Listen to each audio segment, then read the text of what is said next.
Ladies and gentlemen, welcome to Chronicles of Hollywood History, past, present, and future. Welcome. And here now, Corey Gomez. Hello, everyone, and welcome. Chronicles of Hollywood History, past, present, and future. This is the month of October, so it's only fitting we bring in another horror guest. I am joined by C.J. Graham. You may know him from my son's favorite Friday the 13th movie, Friday the 13th, Part 6, Jason Lives, where he played the part of, you guessed it, Jason. How are you doing today? And thank you so much for joining me here. Hey, Corey, it's a pleasure. Thanks for inviting me. I'm happy to be here. Part 6, we were just talking. I finally, after harassment for a year, made the list, in my opinion, especially after the Scream Factory set came out, of the ranking the Fridays in order, and 6 came up number 2 for me, and that's pretty good. So it seems like Part 4 and Part 6 are the two main ones of the franchise, and you definitely, you were in 6. That's the one that really brought the franchise back to life, literally. Well, yeah, well, no pun intended there. When it comes to come back to life, I mean, Corey, Part 6, and again, always going to be biased because I didn't know there was a Part 7 or a Part 5. To be quite honest, I thought 6 was the only one they made. But as I've gotten a little older and found out they had some others, Part 6, I think, historically, is where Jason became truly the principal of the film when it comes to everybody was like, well, what's Jason going to do next? Mm-hmm. And I really believe, and it could be because I have favoritism towards Part 6, that I believe that, but I really think if you go back and watch all the way 1 through 5 and then 6, you notice all of a sudden this story revolves around the hockey mask killer, Jason. What is it about Part 6 that you think made it, shot over popularity of all the others? Do you think it was the little bit of the tongue-in-cheek humor that they finally added after 5 films? Yeah, I think it was Tom McLaughlin, the writer-director. He's amazing at what he does. I think he put a little humor in there, but at the same time, Frank Mancuso Jr. told him, Frank is from Paramount Studios, told him, you can't make fun of Jason, so he made sure he did not. But also, Part 6, if you think about it, there's no nudity, and there's maybe 2 or 3 cuss words, and they still were able to stay on tune with this homicidal killer killing 18 people. And it's very violent. They're all very violent, but 6 is one of the ones that doesn't rely on the heavy gore like a couple of them did. It was just a fun slasher movie. If there is such a thing as a fun slasher movie, 6 is definitely the epitome of that. Yeah, and Corey, another way of looking at it is Part 6 and before, you didn't see as much gore as you'd like to see. As we move forward in the years, Part 7 forward, the film industry became a little more relaxed when it came to blood gushing and stuff. Part 6 had a lot of gore in it. There were some great scenes where the heart was pumping out of the artery and it was squirting up in the air. I mean, they were pretty gory. However, for Tom McLaughlin to get a rated of 17, he had to take all that out. Otherwise, in 1986, it would have been rated X. So going 1 to 6, we had a little bit more restrictions. Going 7 forward to theoretically what would be Part 12 with Derek Mears was a little different because there was opportunity. I mean, you have to remember back in the 80s, you still didn't even see a bra or panties on TV, on regular TV, and it's quite normal today. Yeah, it's and to this day, how come you think we've never seen a fully uncut version of 6 float around out there? Well, it's real simple. In those days, it was real tape, not digital. In those days, they sliced, diced, and cut, dropped it on the cutting floor, and it was swept into the garbage. So there really isn't any viable product left. Otherwise, I'm sure Tom McLaughlin would have worked his diligence to get it out there. We're going from, if you remember, tape, VHS, and others, to what today is done with a small, even an iPhone digitally, and everything goes to the cloud. Here's a question that you might not be able to answer because I actually wrote a well-received piece on this. Who do you think paid for Jason Voorhees' tombstone and burial? Well, there isn't anybody that you could actually go number 1 through number 12 to validate that, but there is a fan film out there where Elias Voorhees steps into the picture. I've And if you heard, go back and look at, pardon me? yeah, I've heard that. I've heard that.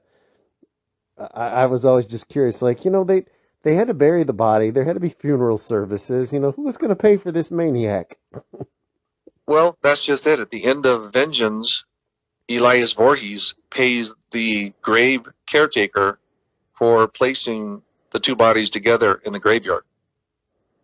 So I guess the question is, before that, I think, are you there, Corey? I'm here. Okay.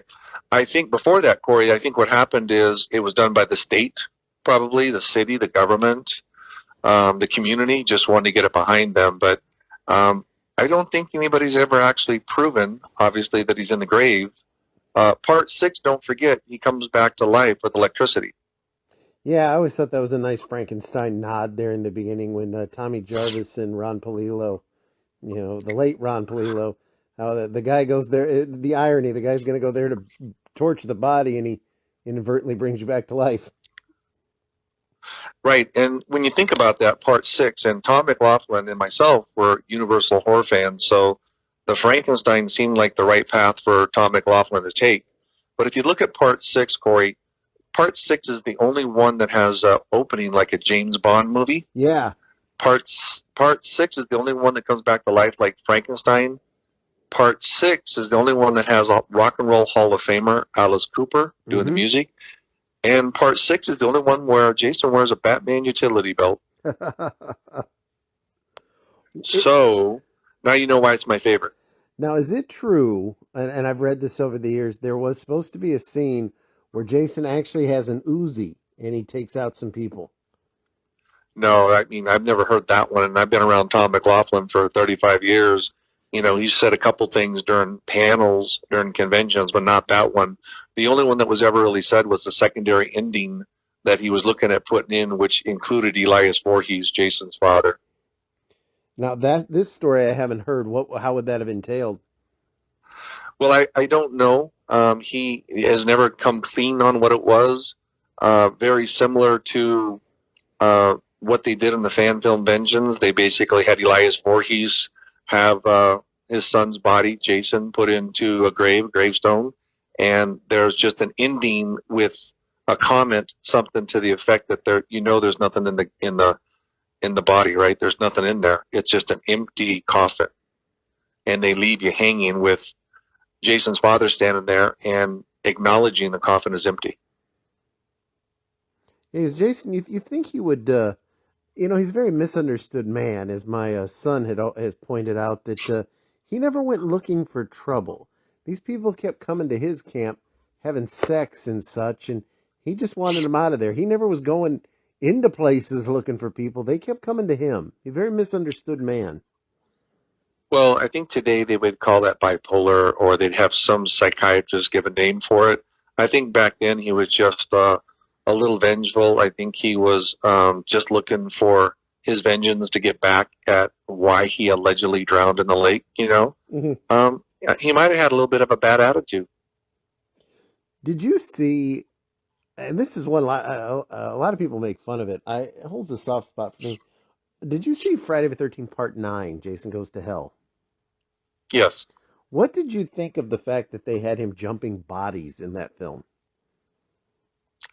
Well, I'll answer it this way, and I love my brother Kane, but Kane and I are both stuntmen, actors. We work for a living, and it's not our decision of how the script is written when it comes to these.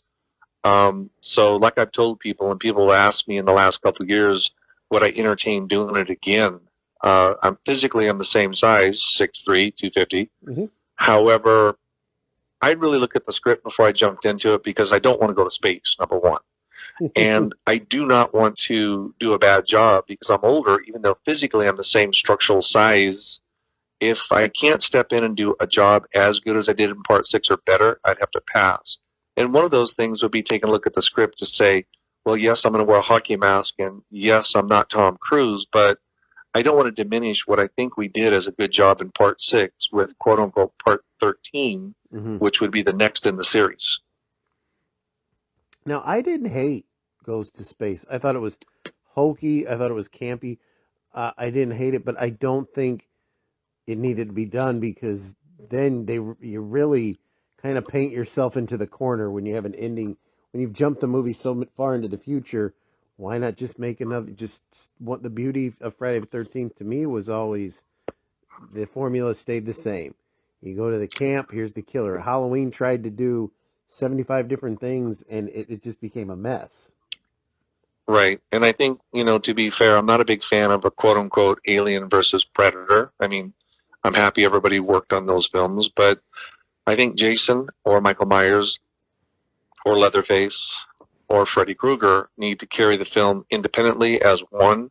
And you know what? I think they've learned a lot, though, in 35 years, Corey. You have to take a look at, how Star Wars has been able to go full circle over all these years from the 70s forward.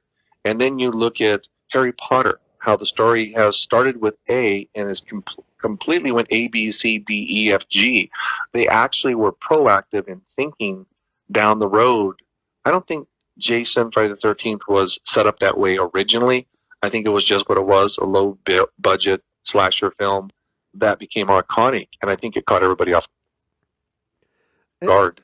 I didn't like Freddy versus Jason. It was nothing against anyone in it. It was just I didn't. Why do I want to watch two slashers fight each other? I get that was everybody's always kind of a dream thing, but I like my movies like that kept separately. And again, everybody has an opinion, as I do. That's why I'm not a big fan of Alien versus Predator. The concept, but I'm more of, I don't want to see Michael fighting Freddy. And we go back to Universal where, the werewolf was going after Dracula, and all of a sudden it became a little bit corny. Mm-hmm.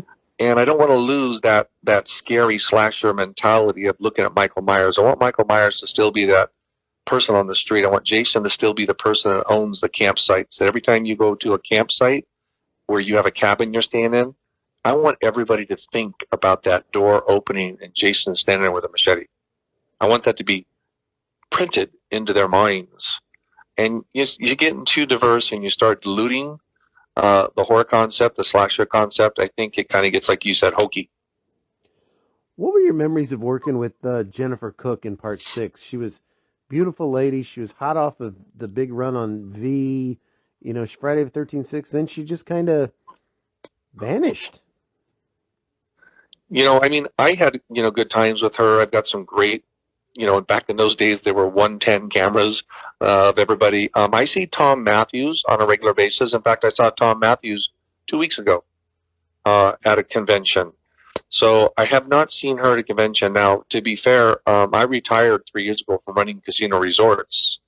In the last 3 years now, I've just been enjoying, my ranch, my horses, and doing a convention or podcast now and then. So I haven't really had a lot of shows out there. There were quite a few booked this year. Unfortunately, 2020, the most important thing is a lot of people died, which are more important than missing a convention for me. Mm-hmm. But I have not ever seen her. Now, again, maybe a month ago, Tom Matthews put together a Zoom with Tom Finley, Tom McLaughlin, myself, Vinny, his wonderful wife, Cynthia, who was in it, and Tom McLaughlin's ex-wife, who was in the film also, Nancy McLaughlin. And we did this nice video thing, and we're chatting with everybody back and forth. And that's the first time we've done that. Obviously, first time I'd seen Nancy McLaughlin since 1986. So I think it's just a matter of, looking at it a little differently through a different spectrum than most people. What did you think of the remake?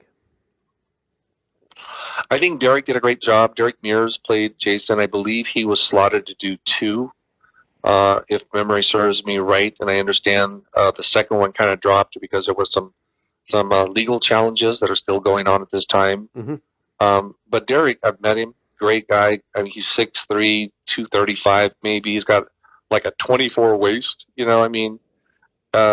a great guy, did a good job physically. He's a good stuntman. He's got a great resume, very similar to Kane Hodder and even Kim.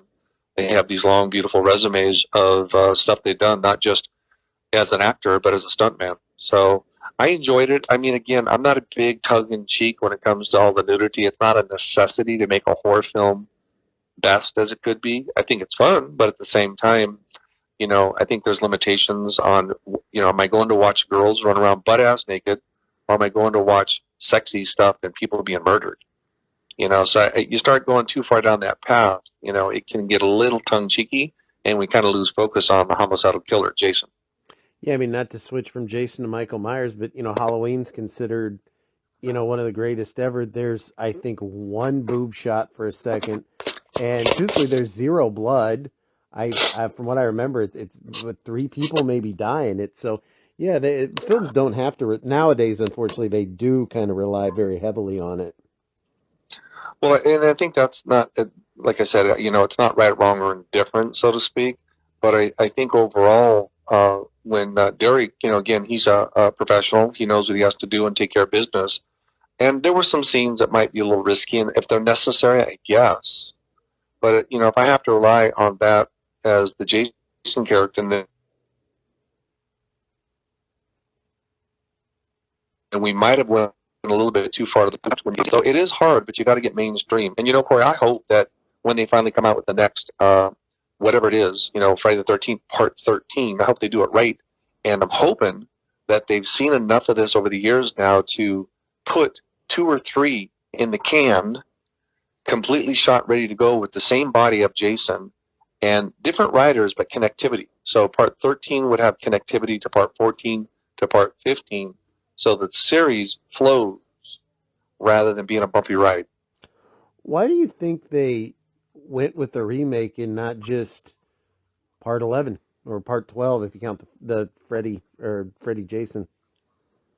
Again, I think there's a lack of continuity.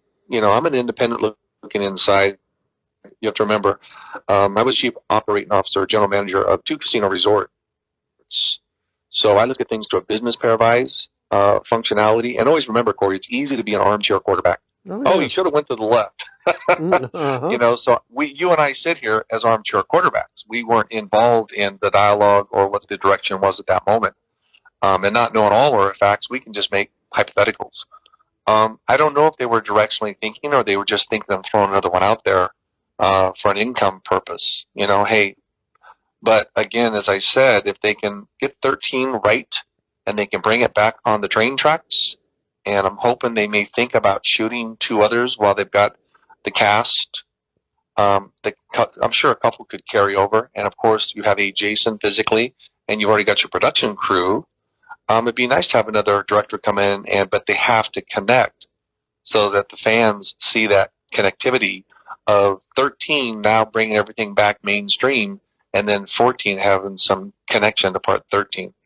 It's kind of hard when you go too far to the left or too far to the right. Sometimes it's better to stay dead center when it comes to a slasher. That's why I think with Friday, in my opinion, my favorite is 4, followed by 6. Those are the 2 that had the continuity. Here is young Tommy. He kills you. Now we forget about Part 5, and then we go into Part 6. He now is an adult young man. He wants his revenge. And yeah, the 2 best are the 2 that connect to each other. Because then after that, as much as I love them, the connection just kind of basically went to he's at the camp getting somebody. There were no characters that you could stay vested in. Right. And interesting, that's a good point what you just said. Tom Matthews did not die. Tommy Jarvis did not die in Part 6. Tom Matthews, obviously 30 years later, is doing quite well. You could throw him into Part 13 because everybody does relate to Tom Matthews as being Tommy Jarvis and being the last Tommy that nobody has seen, and he never died. So you could connect those dots, what you just said, and have him in there. He could be in a hospital bed. I don't care. He could be going to the camp for whatever, and something happens. I've said the same thing about Part 13. It'd be interesting, and again, armchair quarterback, it'd be interesting to, let's just say, if Derek Mears is your Jason, great. But wouldn't it be nice to have the bus driver just be C.J. Graham as C.J. Graham, and the new Jason whacks him, and everybody gets to see what Part 6 Jason looked like? Yeah. And all of a sudden, here's a mechanic turn around, Kane Hodder, with a wrench in his hand, and whoever the Jason is whacks him. I think the fans would be saying, oh my God, that's Ari in the Rock and Roll Band. He was the first Jason. Oh man, he got creamed by Jason just now. I think it's a nice little symbolic twist to bring everybody that you may have been a part 1 fan or a part 5 fan or a part 11 fan, and all of a sudden they're all getting whacked by the new Jason, so everybody forgets about the past Jasons, and whoever the new champion is moves forward. Well, and Tommy definitely has a huge fan base, the character, because my son plays the video game. Sure enough, if you want to Yes. if you want to kill Jason in the video game, one of the things you got to do is call Tommy on the phone. So he has to be the one And that I comes think- in and does it. Yeah, and I think there's opportunity to, again, write a 13 that includes, Tom Matthews. Limitation, because you want to, it could be Tom Matthews' children or grandchildren that pick up the machete, so to speak, but there's a way to connect it very similar to going back to Halloween, trying to keep those dots connected from the very beginning to the end. Yeah, because that was the huge sell point of the last Halloween movie. We bring Jamie Lee Curtis back as Laurie Strode. Right? And She never died. the only thing I loved the new Halloween, don't get me wrong, but the only thing I disliked about it was how before it came out, okay, now we want you to remember part 1, but you got to forget everything else you saw. They don't exist. This is the real part 2. It's like, okay, and as a fan, it's like, as big as a cluster as that series became, it's like, I get where you're going, but you can't ask people to forget 8 other films. No, and thinking as you said that, it's very similar to say, okay, so part 6 was supposed to have some connection to part 7 and it deviated. And, originally, I was still slotted to do part 7. Kane Hodder will tell you that. And John had the film. Paramount said, let's use CJ in so many words. And Kane, huge horror fan, again, being a great ambassador, stepped over to John and had a conversation, and John had to go to Paramount to make that change before we got to production of starting the film. However, looking back on it, I never thought anything about it because I didn't go to Los Angeles to be an actor, a stuntman, whatever. It kind of just dropped in my lap. And if you put something in my lap, I'm going to take it, especially if I know that I can do it. Mm-hmm. So I think if they could do the similar, okay, we want to go to part 6, which was well received, and then what part 7 should have, may have, could have been, bringing it full circle, you could, connect those dots. But it is hard for the fans. But there are so many generational fans, Corey. When I did an event last weekend, I did an event in Las Vegas, a convention, and I had fans coming up to me that were 7 years old. 7 years old. Now, let's remember, we did this 34 years ago. Mm-hmm. And this person is with their 35 or 36-year-old parent. And I asked the parent, well, how old are you? And I said, well, you were like 1 year old when we did this. How did you get into it? It's so you look at it multi-generational and you kind of go, wow. So there is another generation to bring it in. The one thing I think that's always been well received about these type of films is the fact that they aren't done through computers. There's no green screens, there's no wires, it's, something you could shoot on your iPhone, basically, and it's opening the door to this guy in a hockey mask or looking out the window right now in the dark, and all of a sudden you see that hockey mask staring at you. That's some real shit. That's not anything that somebody came up with on a computer with a flying space machine. My son was 6 So when he saw... I think that's Oh, go ahead. I'm sorry. No, it's okay. So your son was 6 when he saw... My son was 6 when he saw part 6 because I've always been a fan. I'm a horror collector. So he grew up, Right. Going downstairs and seeing a Jason statue, a Jason snow globe, Jason pictures and that. So he always wanted Right. to see it. And so I was like, okay, well, I'm going to show him part 6 because that's going to be the campiest of the group. And I mean that in a good way. This might be the And one it's that clean. doesn't terrify him. And he Right. loved it, and by the time he was, I don't know, 6 and a week later, he had watched all of them. And Well- 6 is his favorite of the bunch. Right. And see, he's a very smart young man. But generationally, my point is, in 10 years, 12 years, he's going to be working a job and buying his own memorabilia. Mhm. I'll tell you a story that was told to me by Tom McLaughlin about a month ago. If you may recall, in part 6, there's some young children, and there's a young blonde girl who Jason bends over, curiosity, kind of like Frankenstein, Mhm. looking at her, trying to figure out and she starts doing her prayers. Mhm. Now I lay me down to sleep. True story. She reached out to Tom McLaughlin about a month ago She is now in her 40s. She has a 6-year-old son. Her 6-year-old son wanted a hockey mask, but he did not want one of those white ones that you get from Target. He wanted a real one. Mm-hmm. So she reached out to Tom. Tom called me, and I said, well, I do a wardrobe photo op. I have a couple backup masks. God forbid I sit on one and break it. And I'll send it to you, Tom, because this is kind of crazy that, this young lady who was, 8 years old, 9 years old maybe, now 40-something with a child, and her 6-year-old son wants a hockey mask. Now, that's a little crazy. My son has 8 of them hanging on his wall. He has one autographed by you. He has one autographed by Kane. He has a replica of the original Nintendo game, that goofy blue and purple thing. He's got one of the limited ones that Savini did for the game with the cracked black skull and the fire eyes. He has a wall of Jason Voorhees memorabilia. He wanted the autographed machete, but even now at age 11, I don't want a real machete mounted on his wall. Well, no, and I do, sometimes we sell those, and they're real. They're a real 18-inch Vietnam-era machete. Well, I always tell people, if you're, even if there's adults in the house and it's a boyfriend, girlfriend, husband, wife, I look at them and say, okay, guys, you going to mount this on the wall? Oh, yeah, we're going to put it over the fireplace. I said, well, just some information. If you come out one night and it's missing, run. He got lucky when he got one of the signed Michael Myers knives, which is a real knife. I was able to put that in a shadow box, so you can't really shadow box a machete. Well, can I throw some shadow on Michael Myers? Is that okay? Sure. Well, I love Michael because he is related to Jason through DNA. It could be a third cousin, could be a second cousin, I'm not sure. But I always tell people, real men like Jason use a machete, not an Outback steak knife. Take that to the bank.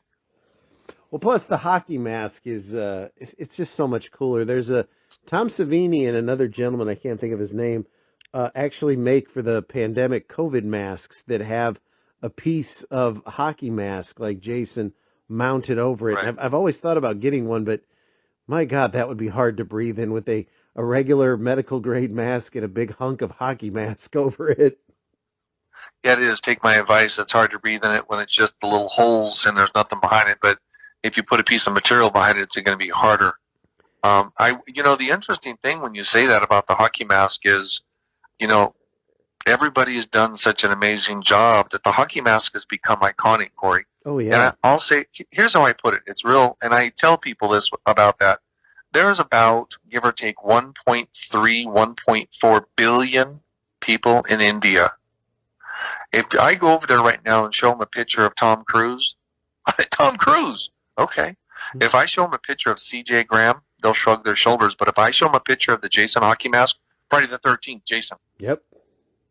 Now, I'm not saying, we're up there with Tom Cruise. That's my intent is people know that hockey mask iconically worldwide, just like they know who Tom Cruise is. Mm-hmm. And that's crazy. That's amazing and very humbling for someone like me and all of us that have played Jason. You have to realize back in the 80s and 90s, nobody wanted to put a mask on their face. They wanted their face to be seen in the movie. But it's interesting because here we are in 2020. And you ever thought about all the popular films that are out there right now? Everybody's wearing a mask, from Superman to the Green Lantern, to Arrow, to Batman, to Superman. Why is that? And it's become cool, popular. Now, I'm not saying it's the same as Jason, but interesting, when you think about it, because all these very successful DC and Marvel are all wearing masks of some sorts. Well, the hockey mask, like you said, it's iconic. Everybody, let's say you met somebody that never watched a horror movie. They know who Jason Voorhees is. They know yes, they do. They know that mask. And if they're terrified and don't want to watch it, they still know it is. I've been to TSA showing my ID, and the TSA agent look at my name and look at me and say, "Are you the guy that played Jason?" And I'm thinking, looking at this agent, I said, "Yeah."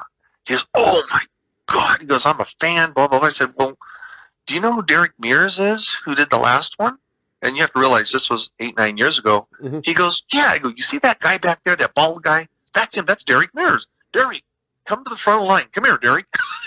And, it was just amazing that a TSA agent knew who we were. I mean, I started watching them as a little kid on cable, and I remember, and I was probably like 5 when I probably shouldn't have been watching them, and I'd hear the furnace kick in, and I was like, oh my god, what the fuck is that, and but no, and I've told everybody my favorite when somebody asks me about because horror goes in trends, and everybody like, oh, did you see that new Possession or Paranormal movie? And I was like, I like my horror movies to have a guy in a mask stabbing people in the woods. I said that's what I want to see, and Friday the 13th is my favorite of all the franchises. And we appreciate that, and I say that for all of us because we've been very, as I say, humbly appreciative. I can't believe here we are talking 35 years later, give or take, and there's such a fan following, and we should all be very appreciative because the fans are what made this what it is. So to the fans, I say thank you. Unexpectedly, but trying to play it forward, making sure that, we get to have a positivity when it comes to the Jason character. You had said earlier about Jason being misunderstood. Mm-hmm. I've had young men come up to my table, 20-something now, and actually get emotional because he was picked on as a kid in high school. And he used to come home and watch his VHS of Part 6. And I'm thinking, oh, this could not turn out well, maybe. But he said, no, it was good for me. It was therapeutic. It made me know that others were different. Mm-hmm. And he goes, I'm happy about it, blah, blah, blah. And I'm like, so I'm thinking, okay, now Jason's a psychiatrist. This is interesting. So when you think about everybody, it's kind of, everybody has their way of dealing. Another short story, last year I had a young woman come up to me and get an autograph. And I'm looking at her. I'm just a normal person. She had no mask on, no whore, anything, just dressed like a normal person. And I love Friday the 13th. And I great. And I said, well, what do you do? She goes, well, I'm a colonel in the United States Air Force.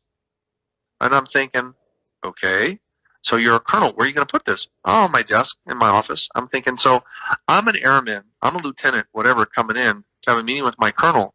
And there's a picture, 8x10 color of Jason behind her desk saying Jason lives, 18 kills. Okay, that's going to go over real good.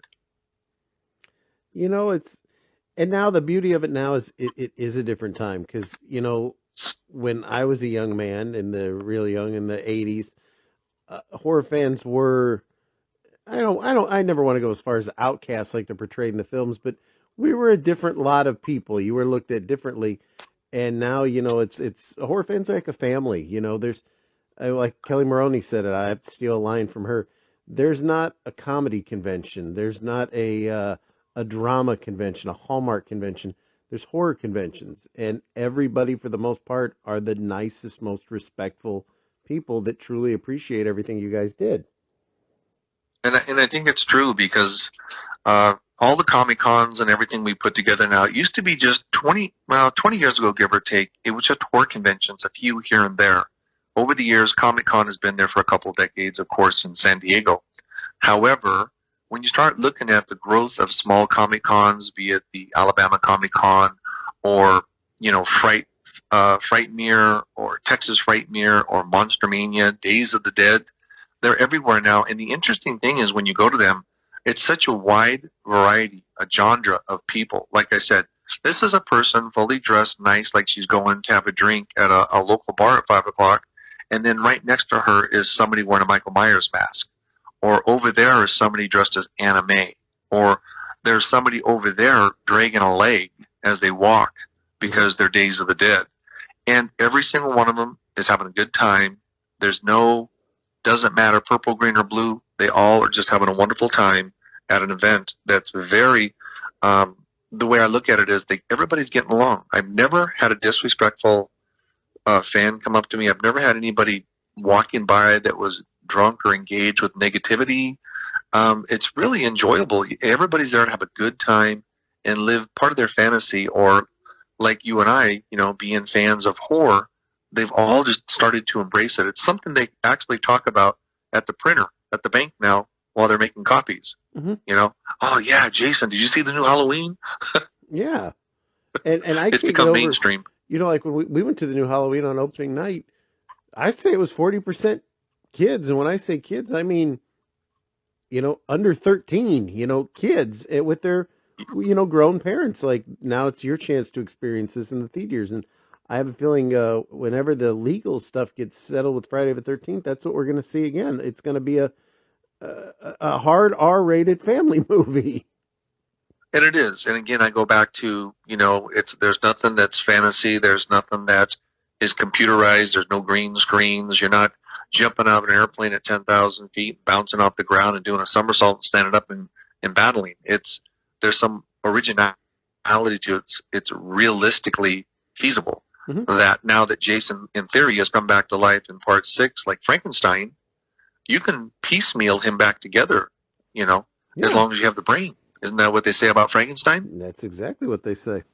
So if they grasp onto that originality, it goes back to 1986 with part 6, there's an opportunity to do a nice dive off that into a part 13 with some longevity after the fact.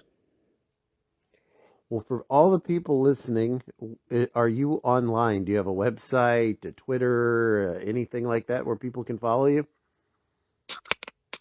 Yeah, my Twitter's is CJ Graham. Also, my website is jasonvi.com. And there's contact information there. Normally, I put all my events that are coming up. Obviously, this year has kind of been traumatized.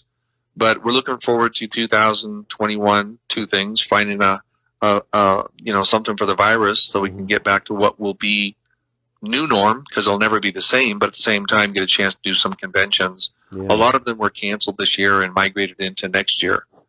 So I am looking forward to going back to Sweden, England, getting to Canada next year, Monster Mania over in New Jersey, and of course Texas Frightmare in Texas. And some of the events, Spooky Empire is a great one down in Florida. Days of the Dead has like 5 of them around the United States. So Crypticon, they just keep coming up, and the longevity of these shows is just amazing, and not to mention the environment, having a good time. It's really a nice time. Well, I can't thank you enough for doing this, especially this close to Halloween. Busy time for everybody and all the icons. And, I just want to say, thank you for all the entertainment you provided. And I think I speak for horror fans everywhere. Out of 12 movies, yours is number 1 and number 2 in someone's eyes. It's not going to be any less than that. No, and I appreciate that, and I appreciate the fans, and let everybody know. Thank you, everyone. I mean, I can speak for all the Jasons, and I've known them, and we've lost a couple in the last few years, but every time we sit down and have a drink, we always talk about the fans. I mean, the legion of fans that are loyal to the Jason, the Friday the 13th series, and humbly, I mean this, we wouldn't be here without you, so respectfully, thank you. No, and thank you very much for joining me here today. I really do appreciate it. All right, guys. I appreciate your time, Corey. Thank you for your time, ladies and gentlemen. You have been listening to the Chronicles of Hollywood History. Thank you from Gomez Richmond Productions.